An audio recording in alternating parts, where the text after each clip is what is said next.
রাধে রাধে, হরে কৃষ্ণা। শ্রীমদ্ ভগবদ্ গীতা যথাযথ 10ম অধ্যায়ে 10 নম্বর শ্লোকে বলা হয়েছে, ত্বেষম শতদম যুক্তনম ভজতম প্রীতিপূর্বকম দদামি বুদ্ধিযোগম ত্বম যেন মাম উপযতন্তিতে।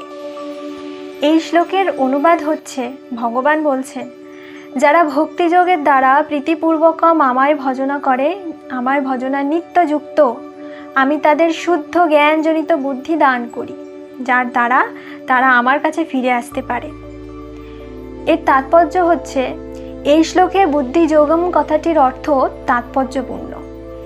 এই সম্পর্কে 2য় অধ্যায়ে ভগবান অর্জুনকে যে উপদেশ দিয়েছিলেন তা আমরা স্মরণ করতে পারি। সেখানে ভগবান অর্জুনকে বললেন যে তিনি তাকে বুদ্ধিযোগ সম্বন্ধে উপদেশ দেবেন।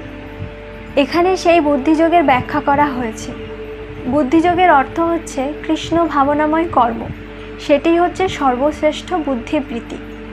বুদ্ধির অর্থ হচ্ছে বোধ শক্তি এবং যোগের অর্থ হচ্ছে অতীন্দ্রিয় কার্যকলাপ। কেউ যখন তার প্রকৃত আলয় ভগবত ধামে ফিরে যেতে চান এবং সেই উদ্দেশ্যে কৃষ্ণ ভাবনাময় ভগবত সেবায় সমক্ষভাবে নিযুক্ত হন, তখন তাকে সেই কার্যকলাপকেই বলা হয় বুদ্ধিযোগ। পক্ষান্তরে বুদ্ধিযোগ হচ্ছে সেই পন্থা যার ফলে জড় জগতের বন্ধন থেকে মুক্তি লাভ করা যায়। সাধারণের পরম লক্ষ্য হচ্ছে শ্রীকৃষ্ণ। সাধারণ মানুষ সে কথা জানে না, তাই ভগবত ভক্ত ও সদ্গুরুর সঙ্গ অতি আবশ্যক। আমাদের সকলেরই জানা উচিত যে পরম লক্ষ্য হচ্ছে শ্রীকৃষ্ণ এবং সেই লক্ষ্য সম্বন্ধে অবগত হলে ধীর স্থির গতিতে সেই লক্ষ্যের দিকে ধীরে ধীরে অথচ ক্রমোন্নতি পর্যায়ক্রমে অগ্রসর হওয়া যায় এবং অবশেষে সেই পরম লক্ষ্য উপনীত হওয়া যায়। কেউ যখন মানব জীবনের লক্ষ্য সম্বন্ধে অবগত হওয়া সত্ত্বেও কর্মফল ভোগের প্রতি আসক্ত হয়ে থাকে, তখন সেই স্তরে সাধিত কর্মকে বলা হয় কর্মযোগ। এবং কেউ যখন জানতে পারে যে পরম লক্ষ্য হচ্ছে শ্রীকৃষ্ণ এবং শ্রীকৃষ্ণকে জানার জন্য মনোধর্ম প্রস্তুত জ্ঞানের আশ্রয় গ্রহণ করে, তাকে বলা হয় জ্ঞানযোগ। এবং কেউ পরম লক্ষ্য সাধনে অবগত হয়ে ভক্তি সহকারে শ্রীকৃষ্ণের সেবা করেন, তখন তাকে বলা হয় ভক্তিযোগ বা বুদ্ধিযোগ। এবং সেটাই হচ্ছে যোগের পরম পূর্ণতা। যোগের এই পূর্ণতাই হচ্ছে জীবের সর্বোচ্চ সিদ্ধির স্তর।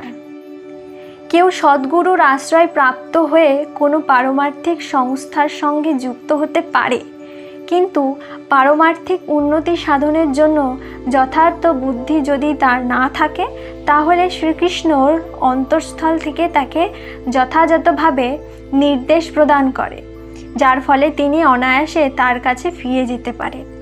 ভগবান শ্রীকৃষ্ণর এই কৃপা লাভ করার মাত্রই যোগ্যতা হয়েছে। কৃষ্ণ ভাবনাময় হয়ে প্রীতি ও ভক্তি সহকারে সর্বক্ষণ সর্বপ্রকারে শ্রীকৃষ্ণের সেবা করা। শ্রীকৃষ্ণের জন্য তার কোনো একটি কর্ম করতেই হবে এবং সেই কর্ম প্রীতির সঙ্গে সাধন করতে হবে। ভক্ত যদি আত্ম উপলব্ধি বিকাশের সাধনে যথাযথ বুদ্ধিমান না হয়, কিন্তু ভক্তিযোগ সাধনে ঐকান্তিকভাবে আগ্রহী হয়, তাহলে ভগবান তাকে সুযোগ প্রদান করেন, যার ফলে তিনি ক্রমশ উন্নতি সাধন করেন এবং অবশেষে তার কাছে ভগবানের কাছে ফিরে যেতে পারে। হরে কৃষ্ণা।